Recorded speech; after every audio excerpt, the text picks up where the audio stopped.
Today, we are going to talk about Boudica, the Celtic queen who unleashed fury on the Romans. Boudica was the wife of Prasutagus, the king of the Iceni tribe, who lived in what is now Norfolk and parts of the neighboring counties in eastern Britain. The Iceni were allies of Rome, and Prasutagus had a good relationship with the Emperor Nero. He even left his kingdom jointly to his two daughters and Nero in his will, hoping to secure their future. But things did not go as planned. When Prasutagus died in 60 AD, the Romans ignored his will and annexed his kingdom. They seized his property, humiliated his family, and raped his daughters. They also confiscated the wealth of the other Iceni nobles and forced them to pay back the loans that the Roman financier Seneca had imposed on them. The Iceni were outraged by this injustice and oppression, and they found a leader in Boudica who vowed to avenge her husband and her people.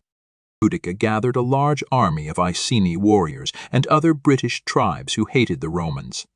She led them in a fierce rebellion that shook the foundations of the Roman Empire in Britain, sacked and burned 3 major Roman settlements: Camulodunum, modern Colchester; Londinium, modern London; and Verulamium, modern St. Albans. She killed thousands of Romans and Britons who sided with them, and spared no one, not even women and children. She also defeated a detachment of the 9th Legion, which tried to stop her advance.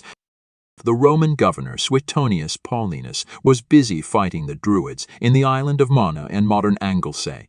When he heard of Boudica's revolt, he quickly returned to the mainland and gathered his forces, which were outnumbered by Boudica's army. He chose a narrow valley with a forest behind him as his battleground and waited for Boudica to attack.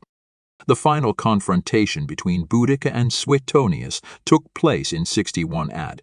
At a location that is still unknown but is thought to be near Watling Street, a major Roman road. Boudica gave a rousing speech to her troops, urging them to fight for their freedom and their honor. She said that she was not fighting as a noblewoman, but as an ordinary person who had suffered the same wrongs as they had. She said that she preferred death to slavery, and that the gods were on their side. Suetonius also addressed his soldiers, reminding them of their discipline and their glory. He said that they had the advantage of skill and experience over the barbarians, and that they should not be afraid of their numbers. He said that they should strike hard and fast, and that victory was certain. The battle began with a barrage of Roman javelins, which inflicted heavy casualties on the Britons. The Britons then charged with their chariots and their swords, but they could not break the Roman line, which was tightly packed and well-armed.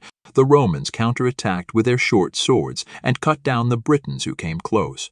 The Britons soon realized that they were trapped in the valley with no escape route. Their own wagons, which they had brought along with their families, blocked their way.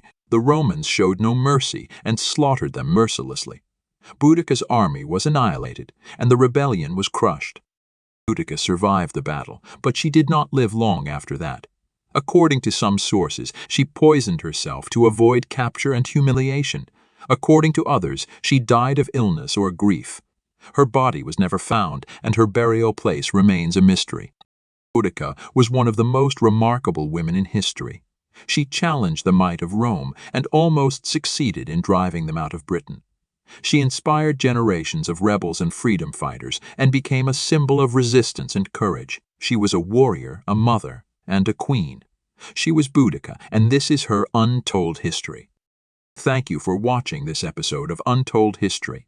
If you enjoyed it, please like, share, and subscribe to our channel. And don't forget to leave a comment below telling us what you think of Boudica and her rebellion. Do you think she was a hero or a villain, a patriot or a terrorist, a legend or a myth? Let us know your thoughts and stay tuned for more untold stories from the past. Until next time, remember, history is not just what you read in books, it's what you make of it.